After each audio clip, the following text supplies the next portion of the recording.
Hi, babies. Hi. Hi. Wink. Hi. Seductive wink. Hi. Welcome back to another episode of What the Smut Book Reviews. Thank you so much for joining me for another episode. I don't know why I just fucking spaced out. I literally just brain farted all over the place. Thank you so much for joining me for another episode of What the Smut Book Reviews. I really appreciate it. I'm your host, Candace. La la la la la. Hi. In today's video, we're here to review a book. Don't ask me what it's about. Because I can't tell you. I have my notes. I'm going to pray to God that that's enough. Because if it's not, then you and me are both fucked. So, in today's video, we are going to be reviewing, what the hell are we reviewing? We are going to be reviewing Vicious by L.J. Shen. This is the first book that I have ever read by L.J. Shen. I'm new to this author. Hi L.J. Hi. I've never read this author before. I had heard good things about this author. I heard good things about this series. I've seen these books literally everywhere on Bookstagram. So I figured, fuck it.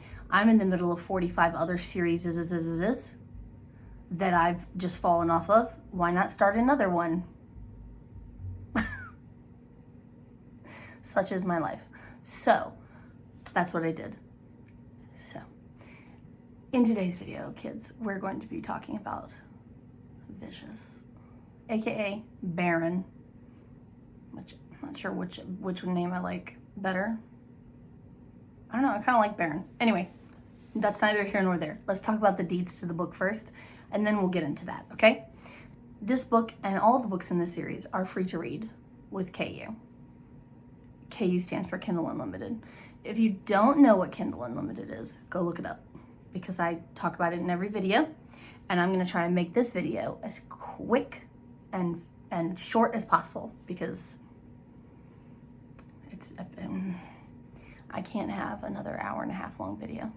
I just can't do it, okay? If you would like to purchase this book for your Kindle, you can do so for the price of $3.99. Any books that are included with Kindle Unlimited are exclusive to Kindle. So unfortunately, you cannot get this book for like Nook or Kobo. So Kindle only, I'm sorry. But $3.99. Did I say $3.99? $3.99. If you would like to buy the trade paperback, which is the larger size ones, you can currently get it for $15.99. This book is also available in audio, so you can get the audiobook for this. So let's read the blurb, which I had to resort to going back to my deep sheet because I don't have the physical book in front of me, because I read this on my Kindle. So I'm gonna read you guys the blurb, and then we'll try and break it down a little bit. And we'll see if I can remember even the basic plot points to this book, because it's been a hot minute since I read it. And I've been procrastinating doing the review because I'm lazy. Okay? So, the blurb is broken down into two POVs, both the main female character and the main male character. The two main characters for this book are Amelia and Vicious, aka Baron. Amelia is the first POV, so it says Amelia at the top. They say love and hate are the same feelings experienced under different circumstances, and it's true. The man who comes to me in my dreams also haunts me in my nightmares. He is a brilliant lawyer, a skilled criminal, a beautiful liar, a bully and a savior, a monster and a lover. 10 years ago, he made me run away from the small town where we lived. Now, he came for me in New York, and he isn't leaving until he takes me with him. The next part is from Vicious's POV. She is a starving artist, pretty and evasive like cherry blossom. 10 years ago, she barged into my life unannounced and turned everything upside down. She paid the price. Amelia LeBlanc is completely off limits, my best friend's ex-girlfriend, the woman who knows my darkest secret, and the daughter of the cheap help we hired to take care of our estate. That should deter me from chasing her, but it doesn't. So she hates me, big fucking deal. She better get used to me. Okay. All right, so, as you can see by the blurb, Vicious, aka Baron, is an entitled shit. A self-important, entitled shit. He's exactly as he seems. He starts out as a young, high school-aged bully whose parents have too much money, and he's all kinds of fucked up. His dad is very wealthy. He has a stepmother who, to all outward appearances, looks to be the picture of serenity and do-gooder. And she goes to charity functions, and she, you know, she's sweet and caring and attentive and, right? Okay. His mom was paraplegic, quadriplegic. She was in an accident, and she was a big burden. Like she was very, very messed up. At the time, his dad was having an affair with his secretary, his now stepmother.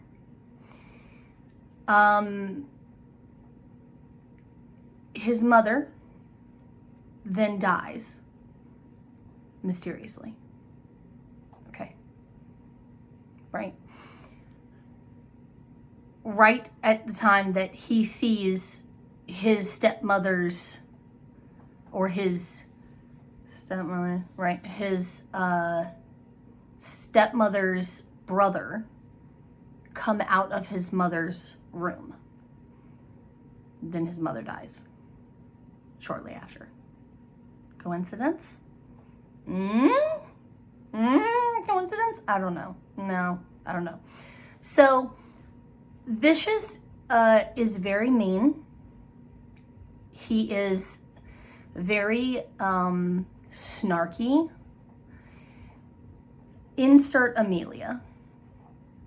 Amelia's family is hired by Vicious's stepmother to run the estate.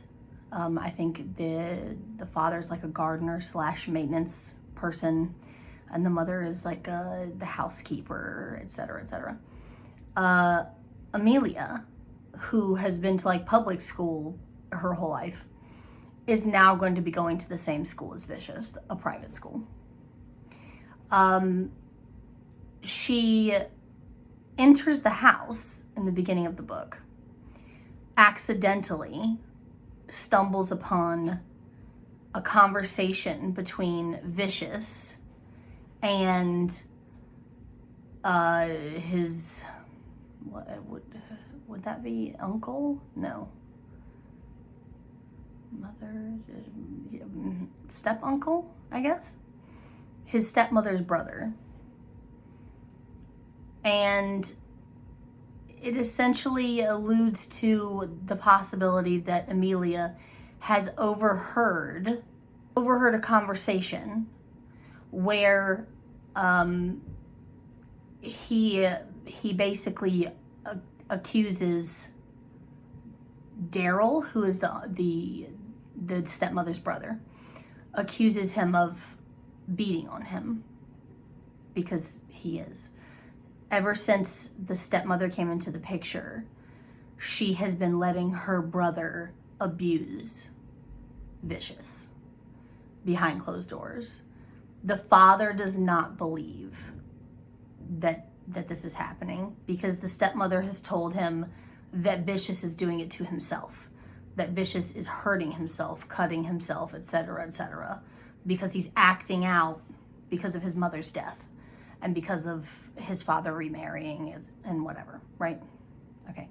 So Vicious thinks that Amelia has overheard this conversation, which she did hear some of it, but not all of it. She doesn't know this secret that he thinks that she now knows, but he thinks that she does. And from that point on, he makes her life a living hell. Through the majority of the book, he will not refer to her by name. He refers to her as help. So he says, "Get me something to drink, help." What are you doing here, help?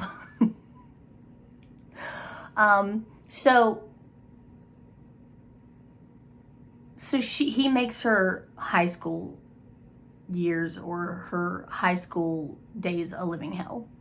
He bullies her.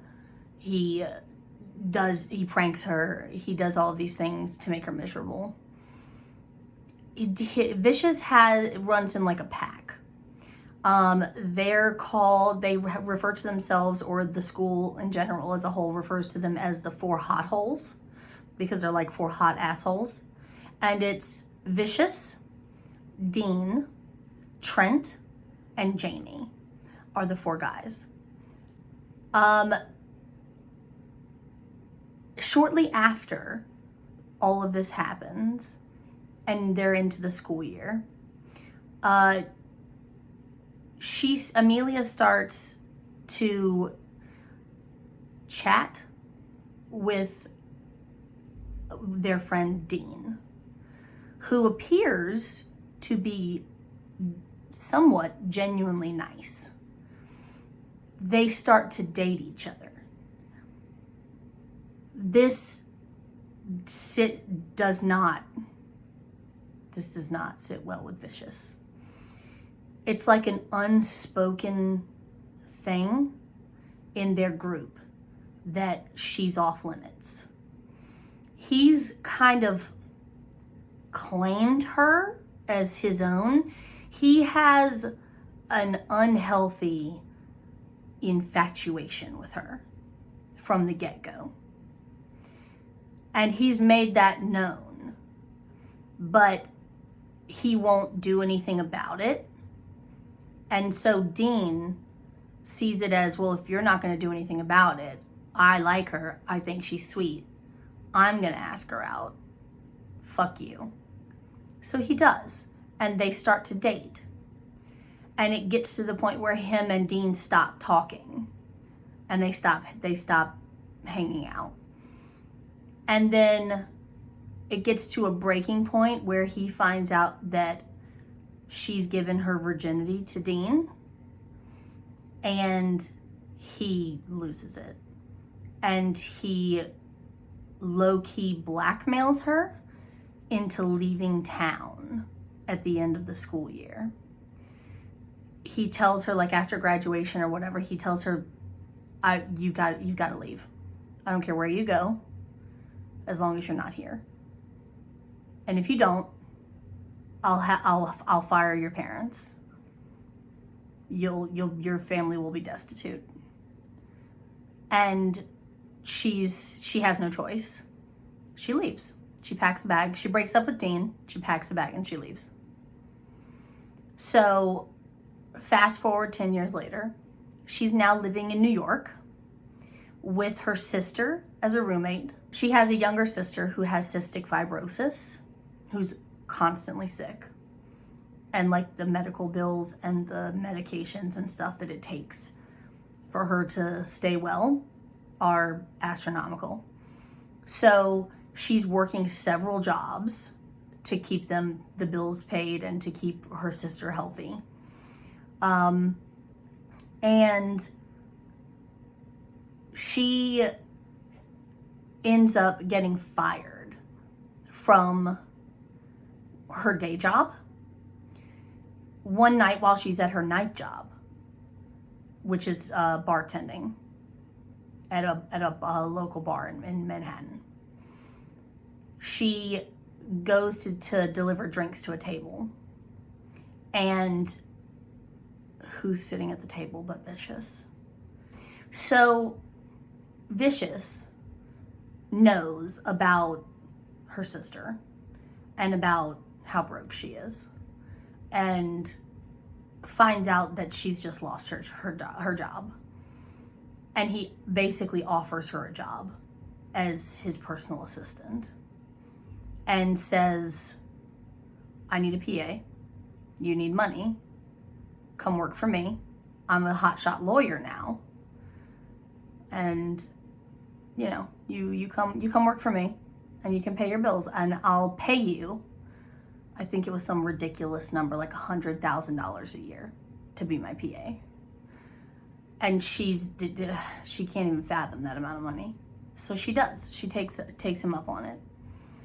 Eventually, he moves her out of the rickety apartment that they're staying in like Brooklyn or wherever it is, into the building where he's staying, into an apartment there. And so obviously, so he has better access to her. So she starts working for him. What she doesn't know is that his father is on the verge of dying.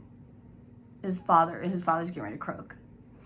And his mother, or excuse me, his stepmother wants money. There was a prenup signed in the beginning of the marriage. His father made her sign a prenup. However, she's trying to get everything she can possibly get when he dies. So Vicious has come up with the plan to use Amelia as backup, to basically have her say that she overheard that conversation and was aware that the stepmother was allowing her brother to beat on Vicious, and basically use that as blackmail leverage to get the stepmother to back down from asking for money when the father dies. Does that make sense? Am I explaining that properly? Kind of. So throughout that portion of the book, she's working for him. They're getting closer. He's showing hints of not assholishness.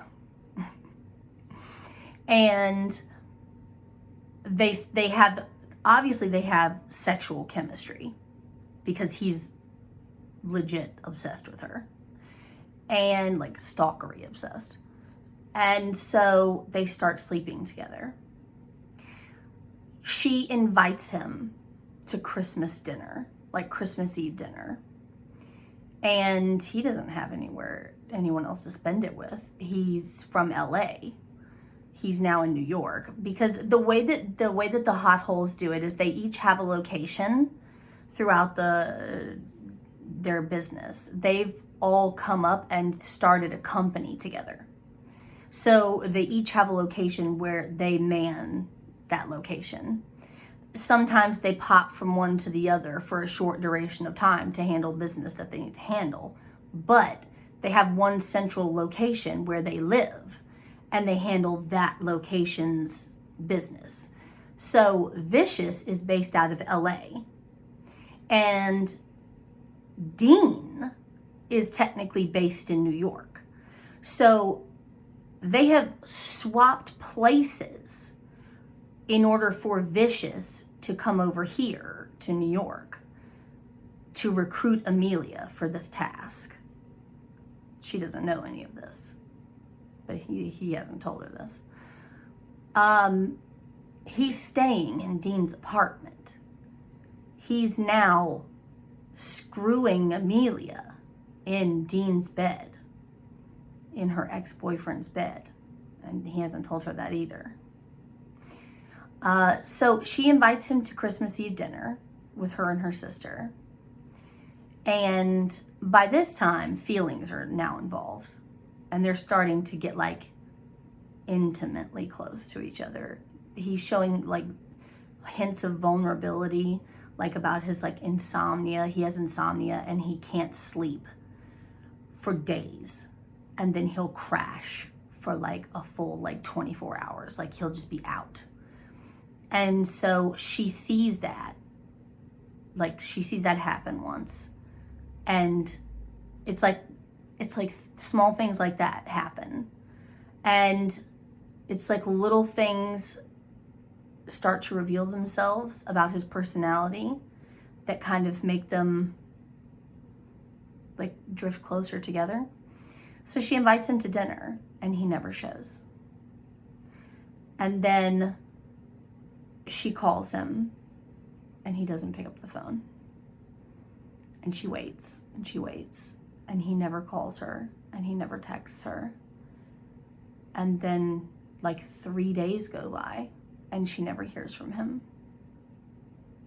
Around this time is when she finds out that the entire time the apartment that she's been sleeping with him in has belonged to Dean, and the bed that she's been having sex with him in belongs to her ex-boyfriend.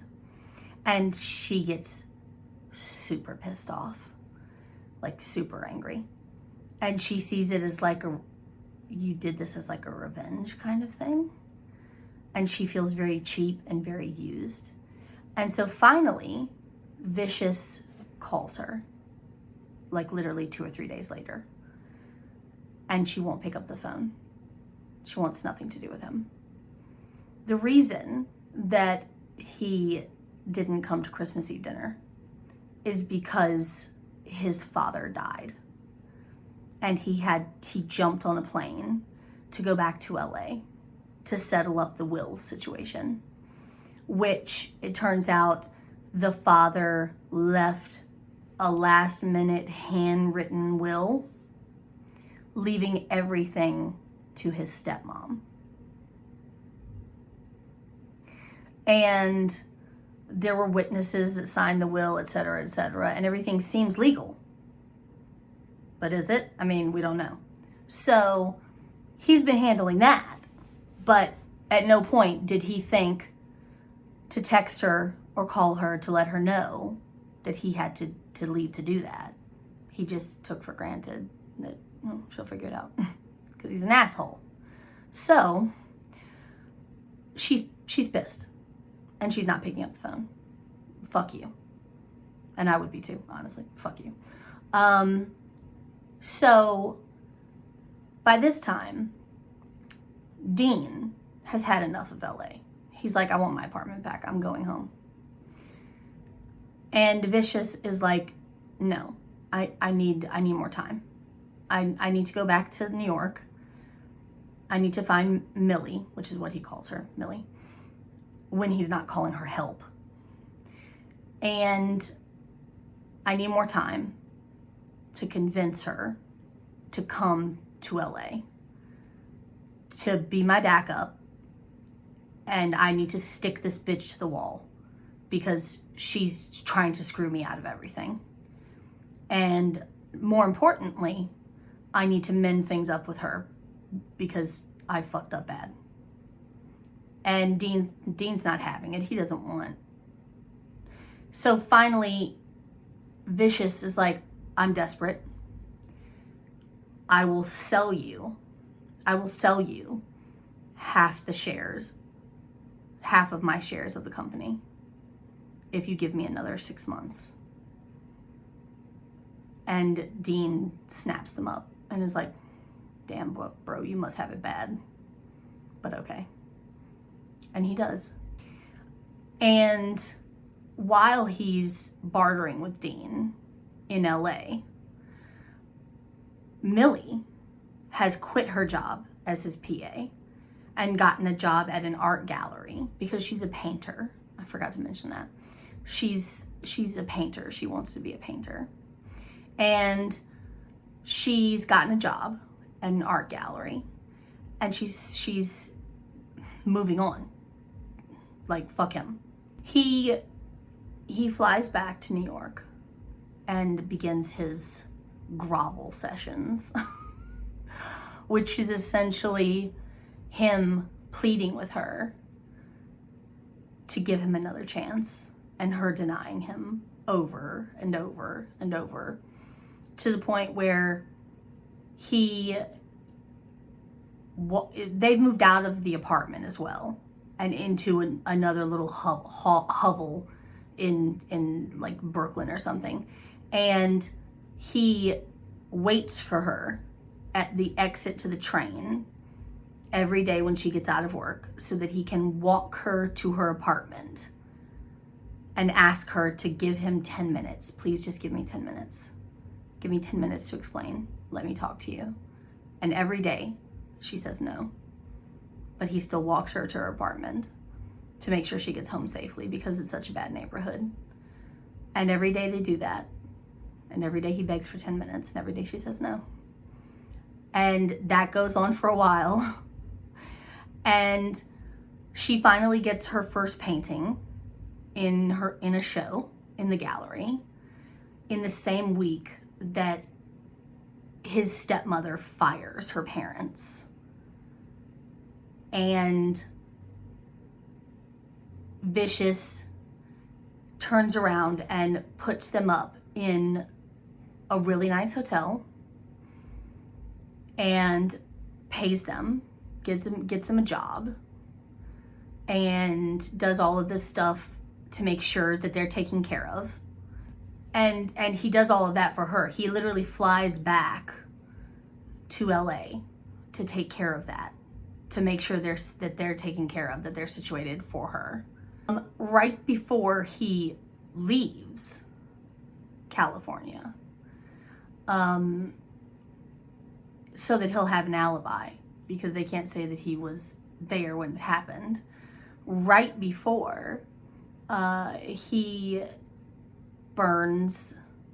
sets the house where he grew up, and suffered all of the abuse, and where his mother was basically murdered, and all of that, and the house that Joe, his stepmom, loved so much. He sets it on fire and burns it to the ground, and then flies back to New York in time for her show, where her painting will be shown, which is a painting of him, by the way, that she did of him, which he then buys. And when she finds out everything that he's done for her parents, she finally forgives him for skipping out on Christmas Eve dinner, and for not communicating with her. And they start to actually like date. And all of the miscommunication about what happened when they first met, that meeting, all of that comes out. And she now knows about the abuse that happened, but he now knows that she didn't overhear that part of the conversation, and that he basically tormented her through high school for no reason, and he feels bad about it. He finds out that the last will that his father allegedly signed is a fake, that the witnesses that signed that will have mysteriously died and or disappeared. Joe comes to New York, and he confronts her with the information that he has. She tries to bluff it off at first, until he tells her that he's going to go to the authorities with everything that he knows about the will, about the fact that her and her brother beat him as a child, about the fact that that he knows that her brother murdered his mom, and they can do an autopsy to see if there's any drugs in his mom's system. They can exhume her, they can do whatever. right? And that scares her. But she still tries to play it off like you have no proof, you have nothing, you have no witnesses, you have no, oh, but he does have a witness. It's me. And Amelia steps in and backs him up and says, I overheard that conversation between Daryl and Vicious, where he admitted that he was beating on him. And I know that all of this is true. And I'll be his witness for the police. And it scares Jo enough that she signs over all of the estate and basically leaves her penniless. And she ends up being like a diner waitress somewhere. And they ride off into the sunset together, etc., etc., etc. And yeah. So there is an epilogue where Trent has, sometime during the book, there's a part where Trent calls Vicious in a panic because he has gotten like either a stripper or a prostitute or something. He's gotten her pregnant. And he's freaking out because he's gotten this girl pregnant. And the girl is going to have the baby. She's not getting an abortion or whatever. And he's like, oh my God, I've made such a terrible mistake. What am I gonna do? And Vicious is like, be a man, handle it. Do what you gotta do. Like, he doesn't have time for that shit. In the epilogue, they're at the hospital and Trent's, whatever she is having the baby. And during that epilogue, Vicious asks Millie to marry him. And they get engaged. And it's very cute. It's all very cute. And the end. So, yes. So that's the end. I don't remember how many pages this book was. I didn't think to check to see if Amazon lied. But then again, I don't have the physical book, so I can't do the thing where I go, Amazon, you lied to me about page number, you motherfuckers. So anyway, yeah, that's that on that. So for the rating for the book, I gave it an 8.5. I liked it. I liked the possessiveness of Vicious. I liked the fact that he had like that secret obsession type thing. I love that in a male character. Like, that's like my jam. However, I guess maybe it's my age. I think I'm just getting too old for like high school age bully type romance. If I'm gonna read a bully romance, maybe it needs to be, I don't know. I don't know. Maybe I just can't do bully romance very well. They're good. They're just not my thing anymore. You know what I mean? I've gone so dark now that like I can appreciate it for what it is, but I can't. It's too tame for me now. If you like bully romance, if you like high school age bully romance, this is the book for you. If I liked her writing style, I like the way she writes. She has a good writing style. And I like the characters. And I think I will continue the series because in particular, Dean stood out to me, and I want to see what happens with Dean's book. So I think I will keep going. And so that was enough to hook me. And maybe it's just that thing that I've talked about previously where the first book of every series turns out to be like my least favorite. Maybe it's that. And the next one or the one after will be my favorite, and then I'll get pulled in deeper to the series the further in I get. Could be that too. I don't know. But it was very good. It was good for what it was. And I gave it an 8.5. So there you go. I think that's it. I think that's it.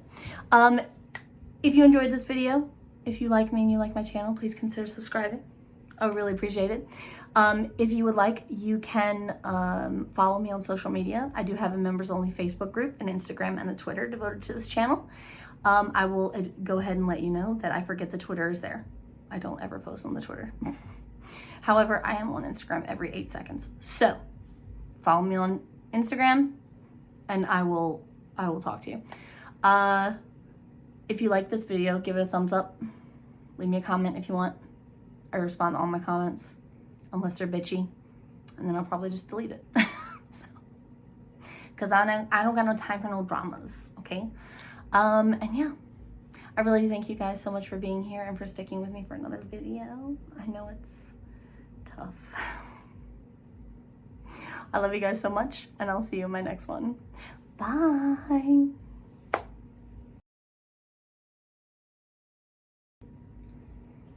Prior warning, any music that you hear, bassy music you hear in the background is my child watching a movie in the other room. So we just got to deal with that. I'm sorry.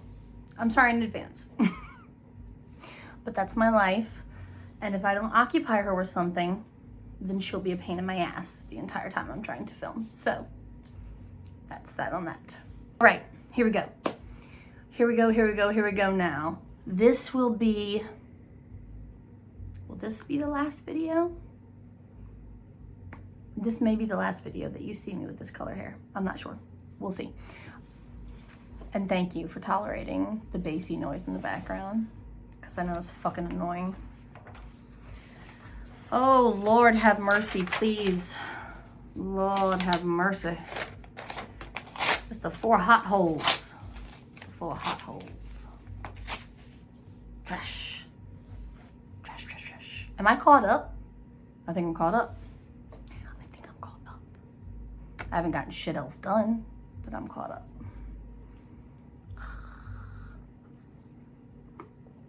Okay, I gotta go. I love you. I'll see you later. I love you.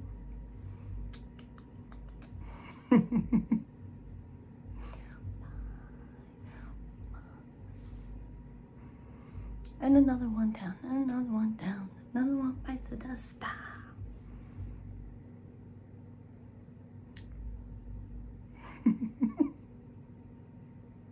What is wrong with you? What is wrong with you?